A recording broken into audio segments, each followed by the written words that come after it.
देखिए, इस वीडियो में मैं आपको बताऊंगा किसी भी लीनियर प्रोग्रामिंग प्रॉब्लम को सिंप्लेक्स मेथड में किस प्रकार से सॉल्व करते हैं।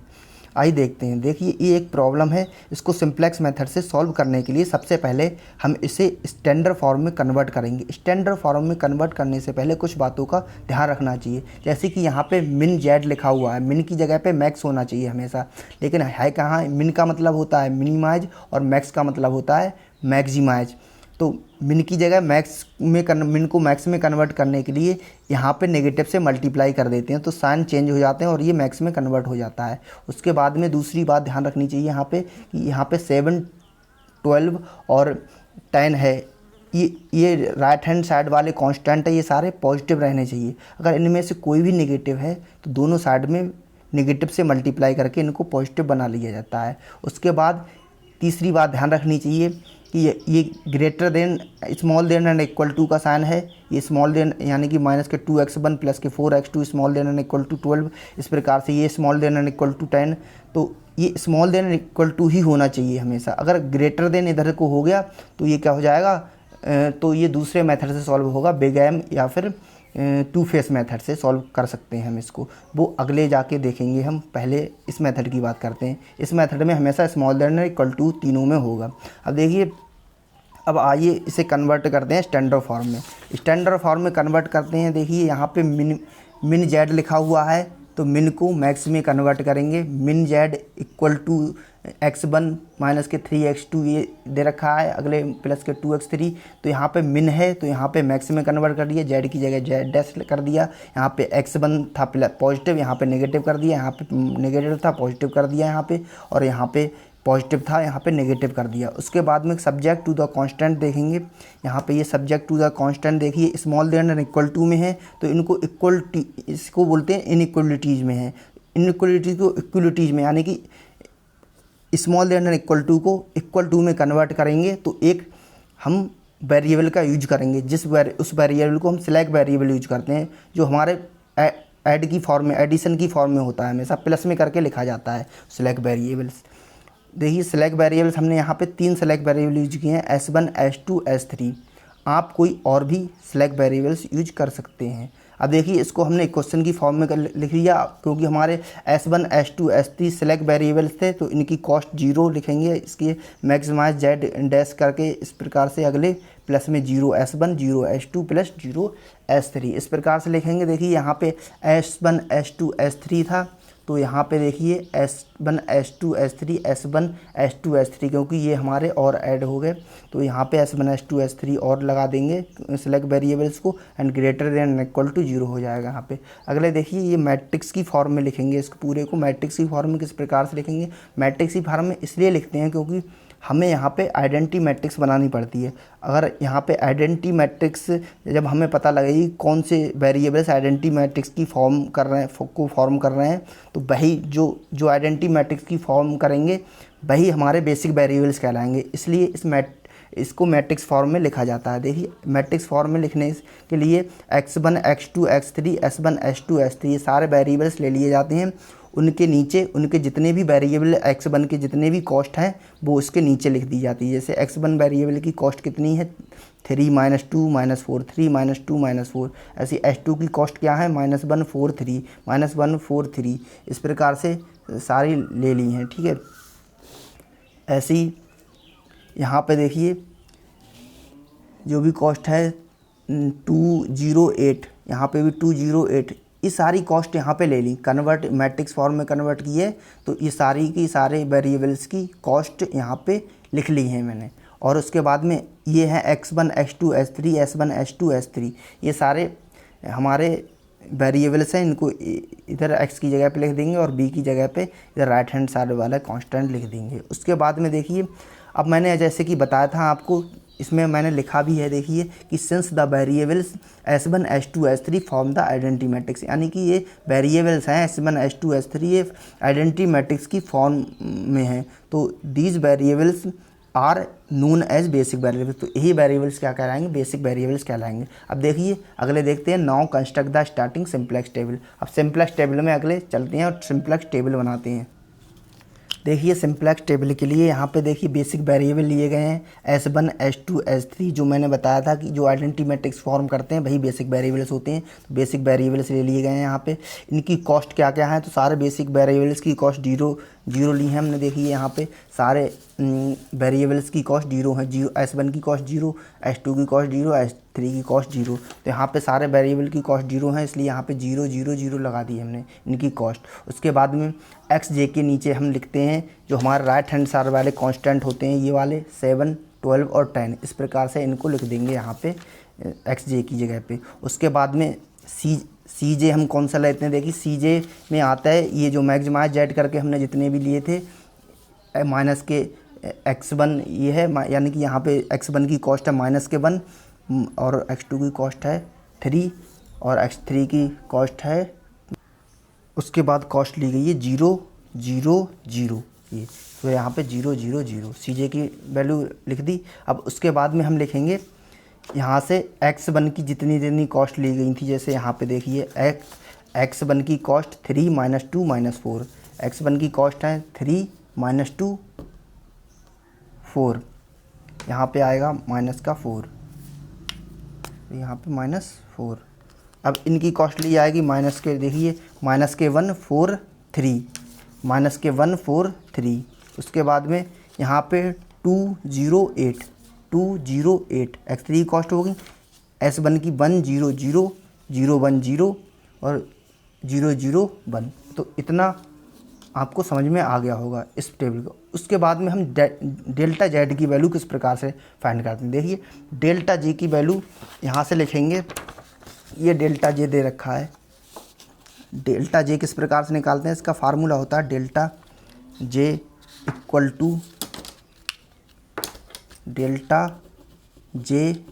To CJ minus sigma CB XJ, जहाँ क्या होता है J equal to 1 2 3 dot dot dot, इस प्रकार से वैल्यू ली जाती हैं।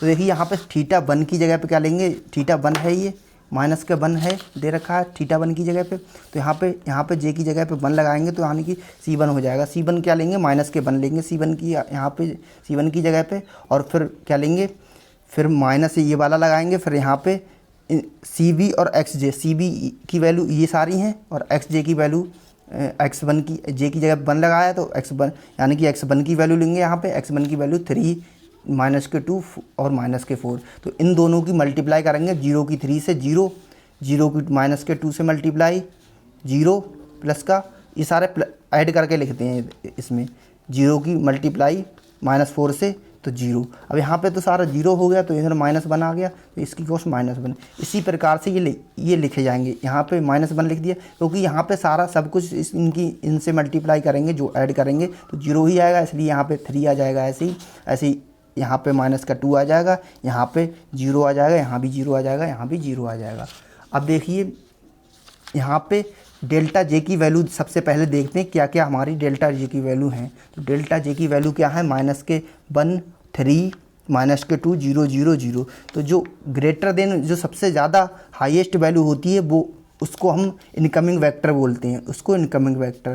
देखिए यहाँ पे ये सबसे ज़्यादा हाईएस्ट वैल्यू है इसकी 3 है, तो ये होगा इनकमिंग वेक्टर। और उसके बाद में मिनिमम रेशियो निकालते हैं। मिनिमम रेशियो किस प्रकार से निकालेंगे, देखिए यहाँ से जो XJ की वैल्यू हैं उनको, जो हमारा इनकमिंग वेक्टर का रो है, ये वाला इनकमिंग वेक्टर का रो है, इनकमिंग वेक्टर के रो में से डिवाइड कर देते हैं इसको। देखिए जैसे 7 से डिवाइड करेंगे -1 को, अब जो जहाँ पे माइनस आता है वहाँ पे डैश लगा देते हैं क्योंकि उसकी वैल्यू नहीं लिखते। उसके बाद में 12 डिवाइड बाई 4, 12 डिवाइड बाई 4, तो 4 3 जा 4, 4 3 जा, तो यहाँ पे कितना आ गया, 3 आ गया।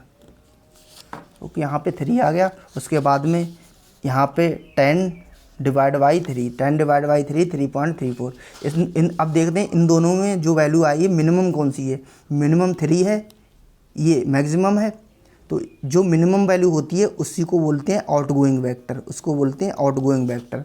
और जो इनकमिंग वाला कॉलम और आउटगोइंग वाला रो में जो यहाँ पे क्रॉस करती है वहीं पे ये हो जाता है कि की एलिमेंट, तो हमारा 4 क्या हो गया, की एलिमेंट हो गया। अब देखिए यहाँ पे की एलिमेंट हमारा 4 है, तो यहाँ पे लिख देंगे इनकमिंग वेक्टर क्या आया हमारा, इनकमिंग ये वाला था, इनकमिंग यानी कि x2।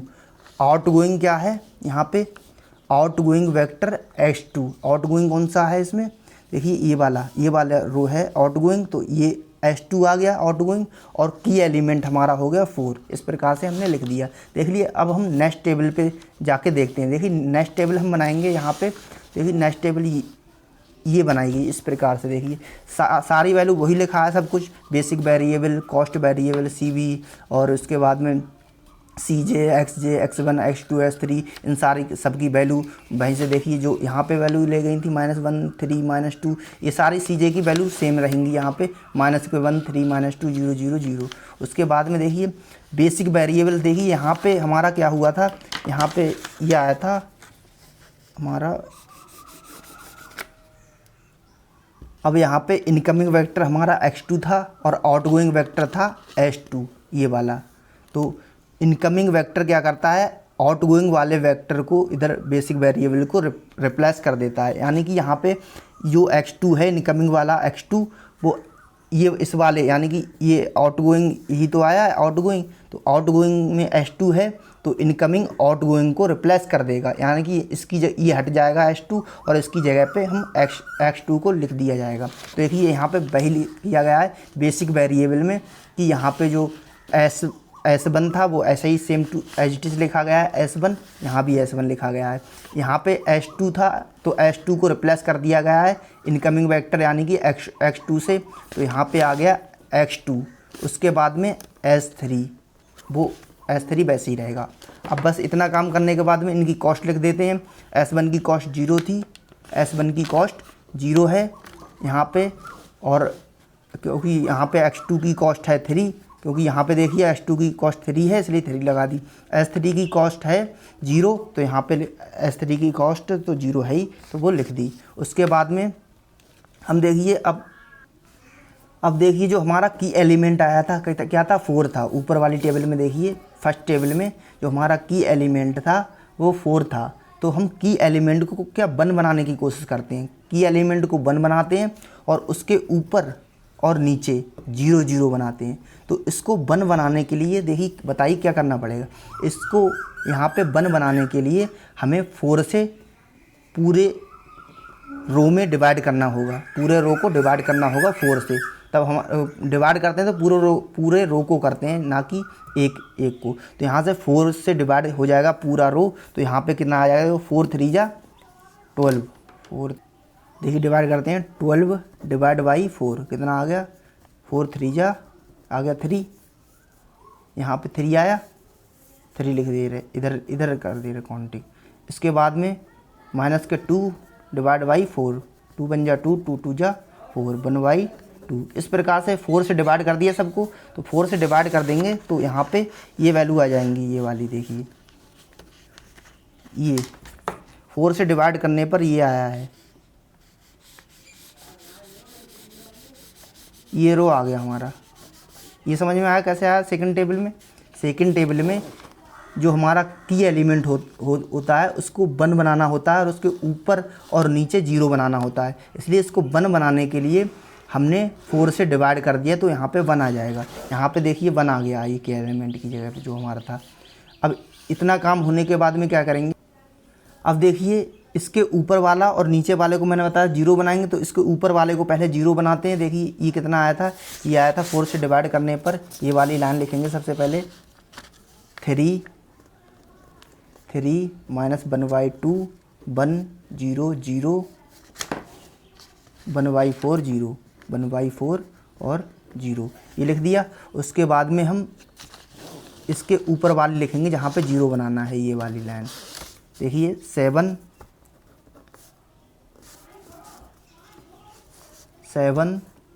3 माइनस के 1 2 1 0 0।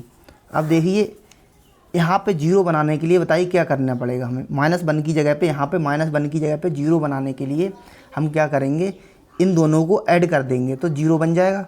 अब देखिए ऐड कर रहे हैं 7 3 10, इन दोनों को ऐड करेंगे तो 3, ये माइनस का 1/2 है, ऐड ही तो कर रहे हैं, 3 6 में से बन गया 5/2।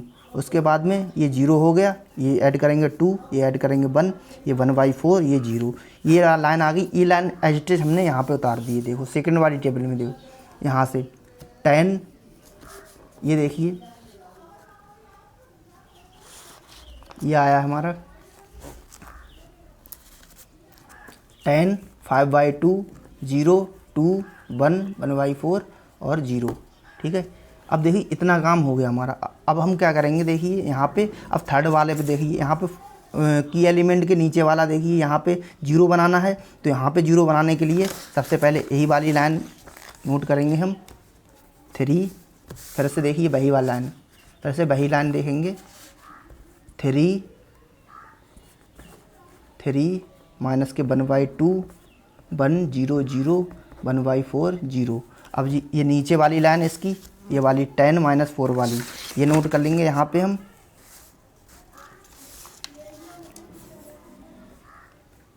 10 - 4, 3, 8, 0,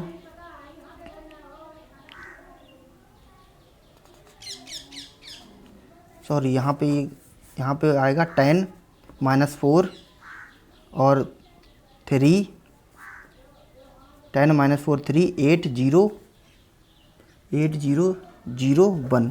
ये दोबारा से नोट कर ले रहे नीचे 3 माइनस 1/2, 1, 1, 0, 0, 1/4, 0। अब देखिए कहाँ पे बनाना है हमें 0, यहाँ पे 3 की जगह पे हमें 0 करना है। इस वाली लाइन को यहाँ पे 0 करना है। तो यहाँ पे 0 करने के लिए क्या करना पड़ेगा, यहाँ पे अगर हम इसमें 3 से मल्टीप्लाई कर देते, देखिए यहाँ पे इस वाली लाइन में 3 से मल्टीप्लाई कर देते हैं। 3 से मल्टीप्लाई करने पर क्या मिल रहा है, 3 3 जा, देखिए यहाँ पे 3 हो जाएगा। उसके बाद में माइनस कर देंगे इसमें से ये वाला, तो क्या मिल जाएगा हमें आराम से, हमें यहाँ पे 0 मिल जाएगा।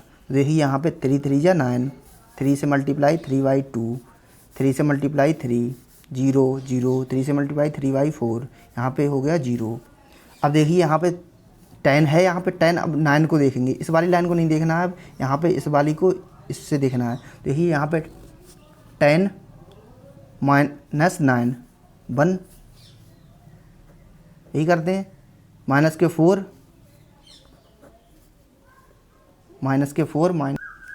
क्योंकि इसको घटा रहे हैं इसलिए ये माइनस के 4 माइनस माइनस ये घटा रहे हैं इसलिए माइनस माइनस हो जाएगा प्लस 3/2। तो क्या हो जाएगा, 8 में से 3 गया 5/2, माइनस के 5/2 आ जाएगा यहाँ पे, माइनस के 5/2।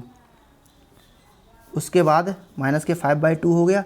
उसके बाद देखिए 3 में से 3 गया 0, 8 में से 0 गया 8, 0 में से 0 गया 0, 0 में से माइनस के 3/4 गया, माइनस के 3/4 घटा रहे हैं इसलिए 1 में से 0 गया 1 बचा। अब देखिए यही लाइन पूरी हम एज इट इज लिख देंगे यहाँ पे। देखिए ये वाली लाइन हमने यहाँ पे लिखी है, देखिए वही है सेम टू सेम। 1 देखिए 1 माइनस के 5/2, देखिए जो हमने लिखा था वही आ गया यहाँ पे, 1 माइनस के 5/2, 0, 8, 0 माइनस के 3/4, 1। अब देखिए इतना होने के बाद में ये तीनों हमारे लिए कॉलम रो मिल गए, तीनों रो। अब देखिए यहाँ पे डेल्टा जे की वैल्यू फाइंड करेंगे। देखिए डेल्टा जे की वैल्यू किस प्रकार से निकालेंगे, यहाँ से डेल्टा जे का फार्मूला लगाएंगे। डेल्टा जे का फार्मूला क्या था, delta J equal to C J minus sigma C B X J, यहाँ जे इक्वल टू 1 2 3 ... अब देखिए यहाँ पे डेल्टा 1 निकालना है पहले वाले, ये देखिए डेल्टा 1 निकालना है, यहाँ पे डेल्टा 1 निकालना है। ये वाले देखेंगे किस प्रकार से आया 1/2। देखिए डेल्टा 1 निकालना है यहाँ पे, तो यहाँ पे C1, देखिए C कौन सा है हमारा -1 है, तो यहाँ पे जे की जगह 1 लगाएंगे तो 1 की जगह पे यही तो आएगा, माइनस के 1 पहला फर्स्ट वाला, सी जे का फर्स्ट वाला नंबर का, तो यहाँ पे माइनस के 1। अब देखिए अगले माइनस दे रखा है, माइनस लगा दिया। फिर सिग्मा का मतलब होता है ऐड करना, इन दोनों को ऐड करना, दोनों की मल्टीप्लाई करके ऐड करना। तो दोनों की मल्टीप्लाई कौन से दोनों को होंगे, सी बी और एक्स जे। सी बी कौन सा है, एक्स जे वाला ये है एक्स जे, और सी बी कौन सा है, सी बी है ये वाला x1 निकाल रहे हैं तो x1 ये वाले होंगे। तो इसकी मल्टीप्लाई 5/2 से तो कितना आ जाएगा, 0 आ जाएगा। सही है, देखिए यहाँ से 0 की 5/2 से 0 आ गया। फिर प्लस लगाएंगे, जोड़ना है हमें। देखिए यहाँ पे 3 की मल्टीप्लाई माइनस के 1/2 से, क्योंकि इनको ऐड कर रहे हैं इसलिए ये माइनस आ जाएगा, क्योंकि 3/2 माइनस का बचेगा तो यहाँ पे आ जाएगा माइनस के 3/2। अब क्या आएगा अगले, देखिए यहाँ पे आ जाएगा 0 की मल्टीप्लाई माइनस 5/2 से। 0 की मल्टीप्लाई माइनस 5/2 से करेंगे तो 0 ही आ जाएगा प्लस 0। अब देखिए यहाँ पे माइनस के 3/2 बचा, यहाँ माइनस का ऑलरेडी था तो यहाँ पे माइनस के 1 माइनस माइनस प्लस 3/2 हो गया। यहाँ पे देखिए 3 में से 2 गया 1/2, तो इतना आ गया हमारा 1/2। ये आ गया डेल्टा जे की फर्स्ट वैल्यू। ऐसी सेकंड वैल्यू निकालेंगे। देखिए यहाँ पे 3 है, 3 लिखेंगे, 3 लिख दिया यहाँ पे मैंने। फिर माइनस का लगाऊंगा यहाँ पे। फिर देखिए यहाँ पे 0 है, 0 की मल्टीप्लाई x2 के कॉलम में 0 की मल्टीप्लाई 0 से 0 आ गया। फिर प्लस 3 की मल्टीप्लाई 0 से x2 वाले से, 3 की मल्टीप्लाई 1 से 0 आ गया। 3 की मल्टीप्लाई 0 से 0 आ गया। 1 की मल्टीप्लाई 0 से 0 आ गया। ठीक है, तो इस प्रकार से 3 आ गया यहाँ पे। देखिए अगले, देखिए माइनस के 2 लिखेंगे और माइनस, देखिए यहाँ पे सब, यहाँ भी देखिए 0 की मल्टीप्लाई 2 से 0, ये भी 0 मल्टीप्लाई करेंगे, ये 0 की मल्टीप्लाई 8 से करेंगे 0, तो इसमें भी सब 0 आ गया, यानी कि यही बात, इसमें 0 आ गया। यहाँ पे आया 3 की मल्टीप्लाई 1 से करेंगे तो 3 आ जाएगा, तो 3 में से 3 जाएगा 0 हो जाएगा यहाँ पे।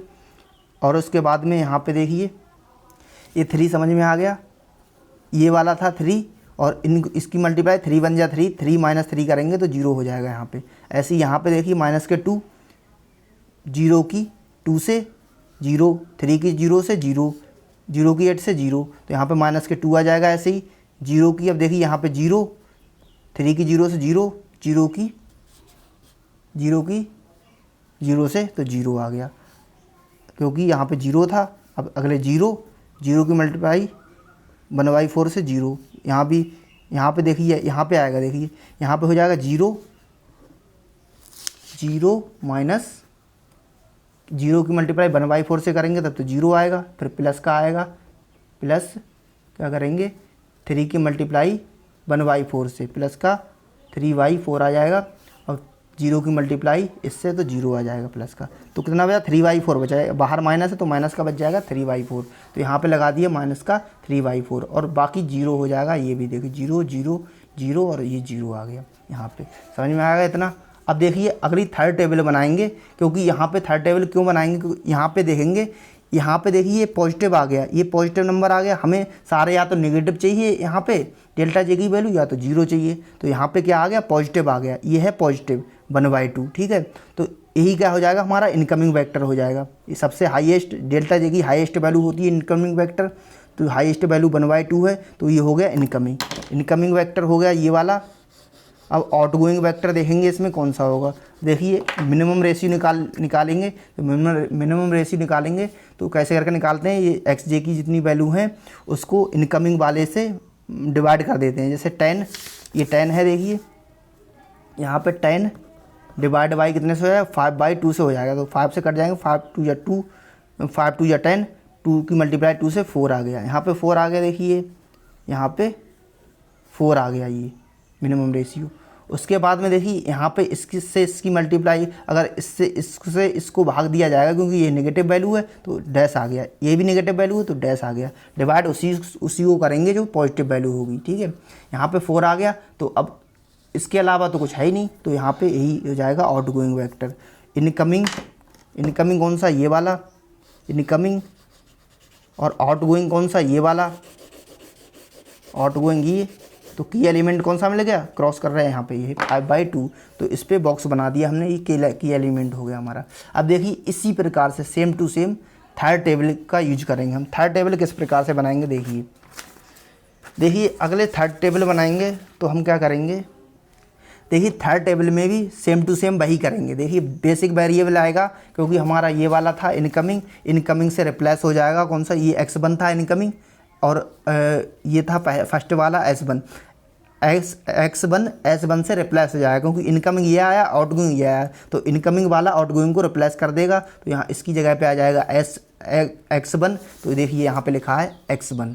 उसके बाद में x2 तो वैसे ही रहेगा, x3 भी वैसे ही रहेगा। ये बेसिक वेरिएबल होगा। इनकी कॉस्ट देख ले रहे हो ऊपर कितनी कितनी है। इसकी कॉस्ट है x1 की कॉस्ट है -1, x2 की कॉस्ट है 3, x1 की कॉस्ट है -1, x2 की कॉस्ट है 3 और x3 की कॉस्ट है 0। की एलिमेंट हमारा 5/2 है, तो यहाँ पे 1 बनाना पड़ेगा और यहाँ पे नीचे 0 और 0 जैसे हमने ऊपर किया था। देखिए यहाँ पे 1 बनाने के लिए 5/2 से डिवाइड करना पड़ेगा इस पूरे को, तो 5/2 से यहाँ पे 1 हो जाएगा। यहाँ पे 5/2 से डिवाइड करेंगे तो कितना हो जाएगा, 5 2 जा 10, 2 2 जा 4, यहाँ पे 4 आ जाएगा। देखिए यहाँ पे ये 4 आ गया है। इसी प्रकार से इसको डिवाइड करेंगे, यहाँ पे 1 आ गया, 0 डिवाइड बाई 5/2 यानी कि 0 आ गया, 2 डिवाइड बाई 5/2 यानी कि 4/5 आ जाएगा। ये 1 डिवाइड बाई 5/2 2/5 आ जाएगा, और 1/4 डिवाइड बाई 5/2 1/4 डिवाइड बाई 5/2 सबको डिवाइड कर देंगे 5/2 से, तो ये वाली लाइन हमें मिल जाएगी। ठीक है, इसी प्रकार से ये नीचे बनाना होता है हमें 0 0। यहाँ पे देखिए की एलिमेंट के नीचे 0 और 0 बनाना होगा, तो 0 0 बनाने के लिए हमें यहाँ पे वैसे ही करना पड़ेगा जैसे हमने सेम टू सेम जैसे ऊपर किया है वैसे ही इसमें करेंगे। आप करके देखिए और आराम से ये वैल्यू फाइंड कर लीजिए, ऐसी डेल्टा जे की वैल्यू। अब देखिए यहाँ पे जो भी डेल्टा जे की वैल्यू आएंगी, देखिए सारी की सारी क्या आ गई, या तो 0 आई है या नेगेटिव आई। सारी की सारी 0 और नेगेटिव आ गई, तो सारे 0 नेगेटिव आ गई। बस यही करना होता है, जब तक हमारी सारी वैल्यू 0 या नेगेटिव ना हो जाए तब तक हम ये प्रोसेस करते रहते हैं। अब कोई प्रोसेस नहीं होगी इसमें, अब यहीं पे सवाल एंड हो गया। देखिए यहाँ पे since all delta J small than equal to 0, यानी कि जो डेल्टा जे की वैल्यू आई हैं वो या तो 0 से छोटी हैं या फिर 0 हैं, 0 से बड़ी नहीं है, कोई पॉजिटिव वैल्यू नहीं है। तो so the solution is optimum. तो हिंस ऑप्टिमम सोल्यूशन क्या हो जाएगा, देखिए x1 की वैल्यू कौन सी आई है, ये वाली x1 की वैल्यू 4 आ गई, x2 की वैल्यू 5 आ गई, x3 है नहीं यहाँ पे, तो x3 की वैल्यू 0 हो जाएगी। तो x1 की वैल्यू देखिए ये लगाई है, x1 की वैल्यू 4, x2 की वैल्यू 5, x3 की वैल्यू 0 आ गई। ठीक है, अब देखिए यहाँ पे मिनिमाइज जेड वाला लिखा, इसी का तो वैल्यू निकालनी थी। Minimise Z equal to x1 minus के 3x2 प्लस 2x3, ये दिया है x1 माइनस के 2x3 प्लस के 2x3, ये लिख लिया है ऐसा ही। अब इसकी वैल्यू लगा दी, x1 की वैल्यू 4, x1 की वैल्यू 4 लगा दी, x2 की वैल्यू लगा दी 5, यहाँ पे 3 ऐसे ही रहेगा, और x3 की वैल्यू 0, तो ये तो 0 हो जाएगा। ये 3 5 जा 15 और ये 4 हो गया, इसमें से माइनस कर देंगे तो क्या हो जाएगा, -11 आएगा मिनिमाइज जेड। और मैक्सिमाइज करोगे तो इसका क्या कर देते हैं, साइन चेंज कर देते हैं। मिन को मैक्स में चेंज करते हैं तो साइन चेंज कर देते हैं, माइनस का प्लस का हो जाएगा। बस ये हमारा सवाल एंड हो गया। अब देखिए आप इस क्वेश्चन की जब तक आप अच्छे से प्रैक्टिस कर लीजिए, ये नोट कीजिए क्वेश्चन और इसकी प्रैक्टिस कर दीजिए। अगर कोई प्रॉब्लम होती है तो कमेंट करके बताइए। थैंक यू, जय हिंद।